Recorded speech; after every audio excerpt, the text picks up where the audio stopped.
আসসালামু আলাইকুম। ইনসাফ সিডের পক্ষ থেকে আপনাদেরকে স্বাগতম। আমরা আছি ইনসাফ সিডের R&Dতে। আজকে আমরা দেখাবো মরিচের জমি। আমাদের এখানে বেশ কিছু জাতের মরিচের গাছ লাগানো আছে। আমরা এখানে গবেষণা করতেছি যে এই জাতের মরিচ আমাদের এখানে ভালো মনে হবে, ভালো ফলন আসবে, রোগ পোকা কম হবে। আমরা পরবর্তী সময়ে সেই মরিচ বাজারজাতকরণ করব।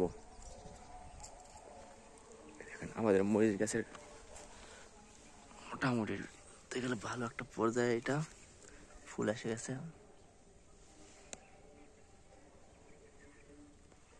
প্রতিটি গাছে ফুল আছে।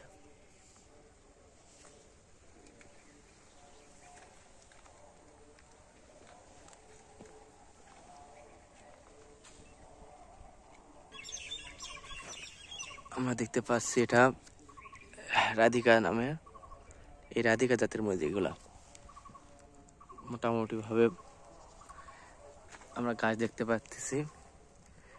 গাছগুলো সেরকম বড় হয় নাই। আমরা যদি পরবর্তী এটাতে খেয়াল করে দেখি, এটা হচ্ছে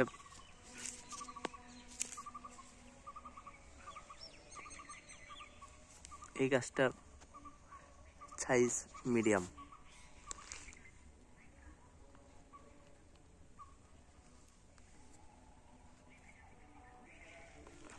এটা হচ্ছে বিজলি প্লাস। এখনো এটার ফুল থকায় থকায় আসে নাই। তারপর গাছের যে গ্রোথ, গাছের যে চেহারা মোটামুটি ভাবে অনেক ভালো আছে।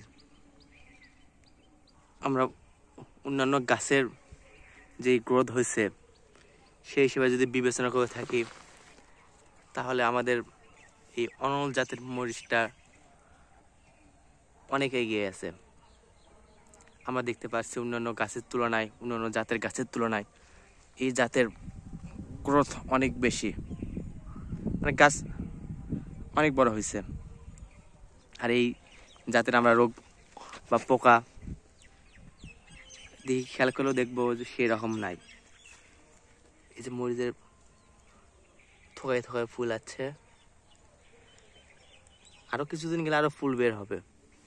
আপনারা দেখুন, এই দেখুন। এখন আমরা দেখাবো আমাদের ইনসাফ সিডের মধুমতি মরিচ। এই জাত আর অনল জাত সেম, তবে অনল জাতের তুলনায় এটা একটু বড়, মানে গাছের যে গ্রোথ আপনারা দেখুন। দেখুন, এক পাশে অনল মরিচ আর এক পাশে আমাদের মধুমতি। দেখুন আমাদের গাছের গ্রোথগুলো দেখুন।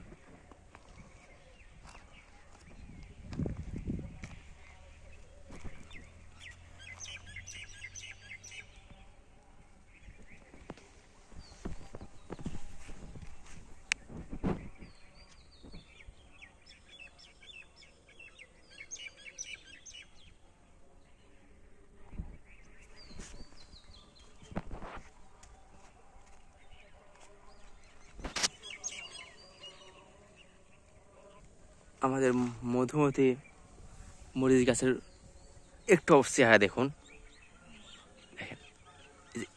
কতগুলো ফুল বের হবে আর একসাথে কত মরিচ আসবে একটা খেয়াল করে দেখুন।